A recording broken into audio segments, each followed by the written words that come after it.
کاٹ اور اس کو بیچ، لکڑیاں کاٹ اس کو بیچ، 15 دن کے بعد آنا میرے پاس، مجھے بات بتانا۔ تو آقا علیہ السلام جب یہ رخ دے رہے ہیں، اس سے کیا پتہ چلتا ہے؟ وہ صحابی، اس سے پتہ چلتا ہے صحابی جو ہیں، سارے صحابی وہ قوت والے تھے، یعنی کام کر سکتے تھے۔ نبی علیہ السلام نے رخ موڑا، آقا علیہ السلام نے رخ موڑ کر دکھایا۔ میں نے بتایا دین کامل ہے ہمارا، آپ علیہ السلام نے امت کی رہنمائی فرمائی ہے، کہاں صحابہ کرام سے عمل کروانا ہے، کہاں نہیں کروانا، کون سا عمل کروانا ہے، کون سا نہیں کروانا۔ امت کے لیے سبق بن گیا، ہمارے لیے سبق بن گیا، کتنا بڑا پیارا سبق بنا۔ تو آقا علیہ السلام نے بھیج دیا، وہ گئے، 15 دن کے بعد آئے، حدیث پاک میں تو 10 درہم لے کر آئے، 10 درہم آپ علیہ السلام کے سامنے پیش ہوا۔ اب یہاں پر اپنے لفظوں میں کہتا ہوں، وہ صحابی دل میں کتنا خوش ہو ہوگا، اپنے ہاتھ کی کمائی تھی، ٹھیک ہے جی، اور آقا علیہ السلام کتنے خوش ہوں گے، جو میں نے تدبیر بتائی انہوں نے اس پر عمل کیا، کتنی بڑی پیاری بات ہوئی ہے۔ تو آپ علیہ السلام نے فرمایا جا کچھ درہم سے کپڑے خرید، کچھ درہم سے کھانا خرید، کچھ درہم اپنے ذاتی استعمال کے لیے رکھ، پھر جا یہ کام کیا کر۔ اب امت کو سبق دے گے، لیکن یہ یہاں سے ہمیں مسئلہ کیا ملتا ہے؟ نبی علیہ السلام نے جھڑکا تو نہیں ہے نا بھائی، حالانکہ کہہ سکتے تھے آقا علیہ السلام، کیا فرما سکتے تھے؟ بھائی تو تندرست ہے، چل جا کما، نہیں جھڑکا۔ بھائی اس سے پتہ چلتا ہے ٹھیک ہے پیشہ ور ضرور ہے، یہ آپ کی اور ہماری بات بالکل درست ہے، لوگ غربا آتے ہیں، آپ کی اور ہماری دکانوں پر آتے ہیں، ہمارے گھروں پر آتے ہیں، دروازے بجاتے ہیں، مانگتے ہیں، ہمیں نظر آ رہا ہوتا ہے یہ تندرست ہے اور صحت مند ہے اور پیشہ ور ہے، روزانہ آتا ہے، لیکن شریعت کا حق یہ ہے کہ ان کو جھڑکنے کا پھر بھی حکم نہیں ہے۔ کیوں؟ عام مسلمان جتنا بھی بڑا یعنی گناہگار ہو جائے، کسی کی بے عزتی جائز نہیں ہے، کسی کو ذلیل کرنا جائز نہیں ہے۔ تو آقا علیہ السلام نے جو ہمیں رخ دیا یہی دیا ہے کہ اگر ہو سکے تو عطا کر دو، نہیں ہے خاموشی اختیار کر لو۔ اسی طرح آقا علیہ السلام کے پاس ایک شخص ہے، بلکہ کچھ شخص ہے، ایک نہیں کافی سارے شخص ہے۔ تو آقا علیہ السلام کے پاس اکثر لوگ آیا کرتے تھے کچھ مانگنے کے لیے، نبی علیہ السلام جھڑکتے نہیں لیکن ان کو تربیت کر دیتے۔ انہوں نے آ کر کہا یا رسول اللہ صلی اللہ علیہ وآلہ وسلم کچھ ہمیں دیجئے، فقر و فاقے ہیں۔ آقا علیہ السلام نے اپنے گھر سے منگوایا، اپنے پاس موجود تھا، ان کو کچھ دے دیا، کھجوریں تھی یا کچھ بھی سامان تھا۔ پھر جب انہوں نے لے لیا، پھر دوبارہ انہوں نے مطالبہ کر دیا، ہے اہل ایمان تھے، کہا کہ یا رسول اللہ صلی اللہ علیہ وآلہ وسلم ہمیں اور دیجئے۔ آقا علیہ السلام نے اور دے دیا، 2 مرتبہ سوال، تیسری مرتبہ جب سوال کیا انہوں نے کہا یا رسول اللہ صلی اللہ علیہ وآلہ وسلم ہمیں کچھ دیجئے اور دیجئے، اور ہماری ضرورتیں ہیں، ہم جا کر اپنے بچوں کو کھلائیں گے۔ آقا علیہ السلام نے فرمایا میرے پاس تو ختم ہو گیا، کچھ بھی نہیں ہے۔ پھر آگے جو جملہ فرمایا وہ سننے کا ہے۔ نبی علیہ السلام نے فرمایا، آقا علیہ السلام نے فرمایا کہ میں ایسا شخص نہیں ہوں کہ اس کو ذخیرہ کر کے رکھوں اور مانگنے کے لیے کوئی آئے میں اس کو نہ دوں، ایسی بات نہیں، جو تھا میں نے دے دیا۔ پھر ان کی تربیت فرمائی، آقا علیہ السلام نے تربیت فرمائی، کیا فرمایا؟ 3 جملے ارشاد فرمائے اور فرمایا کہ دیکھو بات سنو، کہ جو بندہ مانگنا چاہتا ہے، کس شخص کے لیے مانگنا جائز ہے اور کس شخص کے لیے مانگنا جائز نہیں، یہ بتایا۔ اور دوسرا فرمایا 3 چیزیں بتائی ہیں، فرمایا کہ جو بندہ سوال کرنے سے بچے گا اللہ اس کو بچا کر رکھیں گے، بچے گا اللہ اس کو بچا کر رکھیں گے۔ ان صحابہ کرام کو فرمایا۔ اب بچے کیا مطلب؟ بھائی دل کے اندر خواہش آتی ہے، کپڑا بس اوقات اچھا ہو، بھائی کیا اچھا ہے، ہاں جی، بس اوقات اللہ پاک دونوں بھائیوں، 3 بھائیوں، 4 بھائیوں میں سے ایک کو اعلیٰ مقام دے دیتے ہیں، اعلیٰ گھر دے دیتے ہیں، اعلیٰ عزت دے دیتے ہیں، اور کھانا پینا ان کا اچھا ہو جاتا ہے، لیکن دوسرے بھائی کے اندر دل میں تڑپ آ رہی ہوتی ہے، ٹھیک ہے، تڑپ آ رہی ہوتی ہے، لیکن اس کو برداشت کرتا ہے، کوئی بات نہیں اللہ نے دیا ہے، برداشت کر رہا ہے ہر چیز، ٹھیک ہے، وہ اچھا کھانا کھاتا ہے، برداشت کر رہا ہے، لیکن اس برداشت کے اوپر کیا اجر ملے گا؟ اللہ پاک اس کو اتنا عافیت دیں گے۔ آقا علیہ السلام نے فرمایا جو بندہ سوال کرنے سے بچے گا اللہ اس کو بچا کر رکھیں گے۔ کیا مطلب؟ اس کے اوپر جتنی اللہ نے حاجات بھیجنی تھی، ضرورتیں بھیجنی تھی، وہ نہیں بھیجیں گے۔ عام طور پہ اللہ نے بھیجنی تھی، مثال اس کی یہ بھی ضرورت ہے، یہ بھی ضرورت ہے، یہ بھی اخراجات ہیں، اللہ وہ ساری سلب کر لیں گے، اس کو عافیت دے دیں گے۔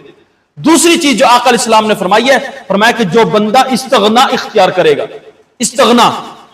استغنا کہتے ہیں، ایک ہے کہ مانگنا، اس کو کہتے ہیں عفیف، مانگنا، عفت اختیار کرنا، مانگنے سے بچنا، اس کو کہتے ہیں آقا علیہ السلام نے فرمایا کہ جو بندہ مانگنے سے بچے گا اللہ اس کو بچا کر رکھیں گے۔ استغنا کہتے ہیں کہ آپ کے سامنے اور ہمارے سامنے کوئی کھانے پینے کی چیزیں موجود ہیں، لیکن نہ دل للچائے، نہ زبان پہ آئے، نہ کیفیت بتائے کہ میں کھانا چاہتا ہوں، نہ کیفیت بتائے میں کھانا چاہتا ہوں، یہ استغنا۔ وہ کہہ رہا ہے بھائی کھا لے، بھائی میں نے جزاک اللہ خیر، وہ کہہ رہا ہے کھا لے بھائی جزاک اللہ، کوئی بات نہیں، یہ استغنا۔ اور نہ ہی دل کے اندر تمنا ہے کہ جو یہ چیز کھا رہا ہے میں بھی کھا لوں، اس کو کہتے ہیں استغنا۔ جو استغنا اختیار کر لے. مثال کے طور پر اسی طرح کہ دیکھا کہ ہمارے پڑوسیوں کے پاس اچھی چیز ہے یا بھائی دوست کے پاس اچھی چیز ہے, اس نے اچھی چیز کھا لی, فلاں کر لی, اب یہ ساری چیزیں اس کے سامنے موجود ہیں, استغنا اختیار کر رہا ہے, اس کے دل میں تمنا ہی نہیں آ رہی کہ میں یہ لے لوں, آ رہی ہے تو اس کہتا ہے ٹھیک ہے اللہ کا فیصلہ ہے, اللہ جل شانہ کے کہے بھائی فیصلہ ہے. تو آقا علیہ الصلوۃ والسلام نے جو ہمیں رخ دیا ہے تو یہی فرمایا جو بندہ استغنا اختیار کرے گا اللہ اس کو غنی بنا دیں گے. غنی کے دو معنی لکھے حدیث کے اندر, میں اس لیے میں نے عرض کیا کہ میں حدیث کے معنی بالکل پیش کر رہا ہوں.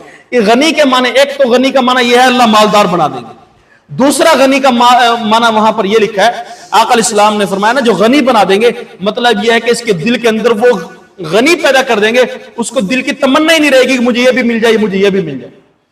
تیسری چیز جو ہے وہ ہمارے زمانے میں نہیں ہے, وہ بلکہ ہے. آقا علیہ السلام نے فرمایا کہ صبر جو بندہ اختیار کرے گا اللہ اس کو صبر عطا کر دیں گے, جو بے صبری کرے گا اللہ اس کو صبر کی نعمت نہیں دیں گے. آقا علیہ السلام نے فرمایا جو بندہ صبر اختیار کرتا ہے, جو بندہ صبر اختیار کرتا ہے, اللہ کے خزانوں میں سب سے بہترین چیز جو ہے صبر کی چیز ہے, نبی علیہ السلام نے بتایا. سمجھ میں آ رہی میرے عزیز؟ تو میں نے دو حدیثیں آپ کے سامنے پیش کر دی. اب یہاں پر ایک فضیلت بیان کرتا ہوں.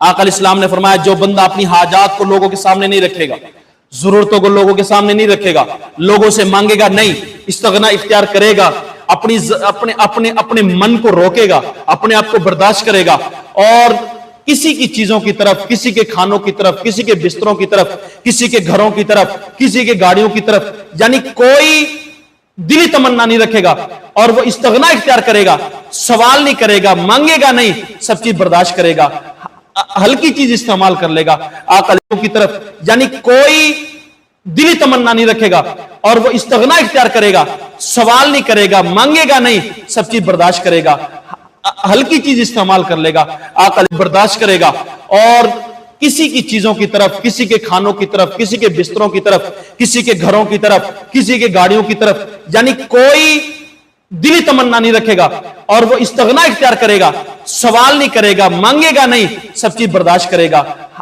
ہلکی چیز استعمال کر لے گا. آقا علیہ السلام نے فرمایا جو بندہ مجھے اس چیز کی ضمانت دے دے, اپنی زبان سے سوال کسی کے سامنے نہ کرے, اور اس کی ضمانت دے دے کہ میں کسی کے سامنے اپنی زندگی کا سوال نہیں کروں گا, آپ علیہ السلام نے فرمایا میں محمد ضمانت دیتا ہوں اس کو جنت کی ضمانت دیتا ہوں.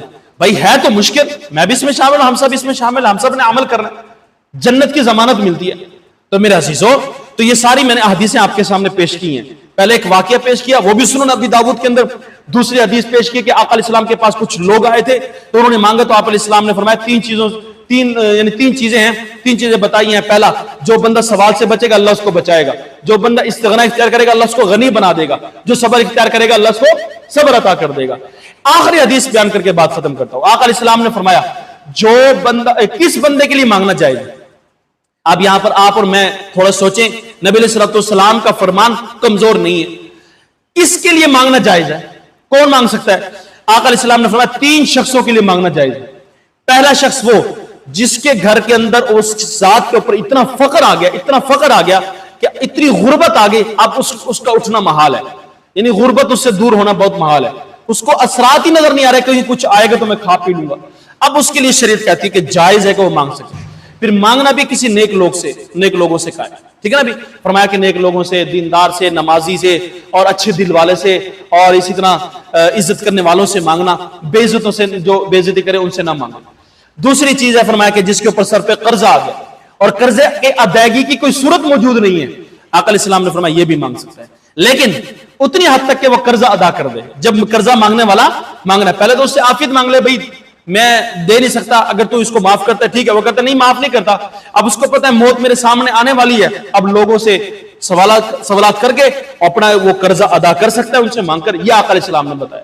تیسری چیز ہے وہ ہمارے زمانے میں نہیں ہے, فرمایا کہ دیت پہلے ہوتی تھی, کوئی قتل کر دیا جاتا اس کے بدلے 100 اونٹ دیے جاتے.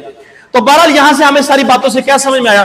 خلاصہ یہ ہے میرے عزیزو, لوگوں استغنا اختیار کرنا, لوگوں سے کچھ نہ مانگنا, اپنی حاجات ضرورت لوگوں کے سامنے نہ رکھنا, اللہ کے نبی علیہ السلام کو بہت پسند تھا, اور جن لوگوں سے یہ عمل ہوا آقا علیہ السلام نے ان کو سمجھایا, اور پھر فرمایا کہ جنت کی ضمانت دیتا ہوں, اپنی زبان کا سوال لوگوں کے سامنے نہ کرنا. استغنا اختیار کرنا کہ یہ نہ سوچنا کہ یہ چیز میرے پاس ہو, یہ چیز میرے پاس ہو. ہاں, اب یہاں پر چھوٹی سی ایک بات کر کے بات ختم کروں. بس اوقات ہوتا ہے کہ بچے مانگتے ہیں, چھوٹا بھائی بڑے بھائی سے مانگ لیتا ہے. دیکھو ایک ہے رشتہ داری کا تعلق, وہ الگ چیز ہوا کرتی ہے, ٹھیک ہے, جیسے بچہ باپ سے مانگتا ہے یہ الگ چیز ہے, ٹھیک ہے, اور اسی طرح چھوٹی بہنیں بھائی ہیں وہ کس سے مانگتی ہیں, بڑے بھائی بہن سے, وہ الگ چیز ہے, یہ اس کے اندر نہیں ہے. لیکن کوشش کریں جب وہ بالغ ہو جائیں, ان کے لیے بھی منع ہے, بالغ ہو جائیں, خود کمانے کے قابل ہو جائیں, کوشش کریں اپنی ہمت کر کے اپنے پاؤں پہ کھڑے ہو جائیں. تو اللہ کے نبی علیہ السلام کو بہت پسند ہے یہ زندگی. میں اور آپ تھوڑی سی اختیار کر کے دیکھیں, پھر دیکھیں اللہ پاک رخ کیسے سیدھے کرتے ہیں. اصل میں یہ ہے کہ ہم نے حاجتیں لوگوں کے سامنے رکھی, ضرورتیں لوگوں کے سامنے رکھی, ہاتھ لوگوں کے سامنے پھیلائے ہیں, تو کہیں عقیدتاً کہیں